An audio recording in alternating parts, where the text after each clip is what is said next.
We're printing them all on the Game Boy printer.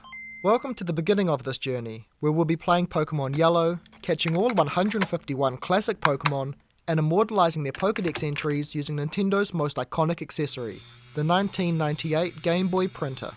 Today we're starting our Game Boy printer quest on the original 1989 Game Boy DMG. Our journey begins in Pallet Town with Ash. After attempting to venture north, Professor Oak intercepts us, saying it's unsafe to go further without the protection of a Pokemon. He leads us back to his lab and gifts us our first Pokemon, a Pikachu. After defeating our rival Gary's Eevee with 4 Thundershocks, Pikachu decides he'd rather follow us on foot than stay confined to his Pokeball. So together we head north up to Viridian City's Pokemart to collect Professor Oak's package and then travel south back to Pallet Town to deliver it to him. Oak thanks us and then gifts us a Pokédex, a high-tech portable encyclopedia that records data on the various Pokemon we catch.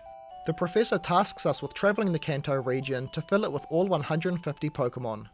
Since Pikachu is already ours, it gets automatically registered into the Pokédex, meaning we can now hook it up to the Game Boy printer and take the very first step on our quest to catch and print them all.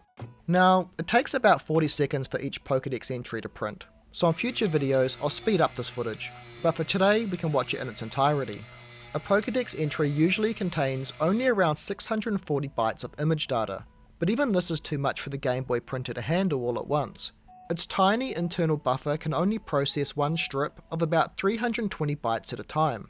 So to get around this, Pokemon Yellow has a clever trick. It sends the entry in 2 separate data chunks.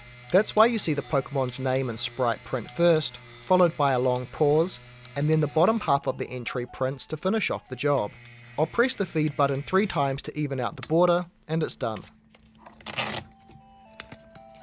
Pikachu, the mouse Pokemon. It keeps its tail raised to monitor its surroundings. If you yank its tail, it will try to bite you. So what do you think? Should we make Pikachu a permanent member of our Pokemon Yellow team, or should we box it? I have a slight suspicion it might come in handy later, so I'm planning to hold on to it for now. Pikachu will take its place on the shelf corresponding to its Pokédex entry in spot number 25.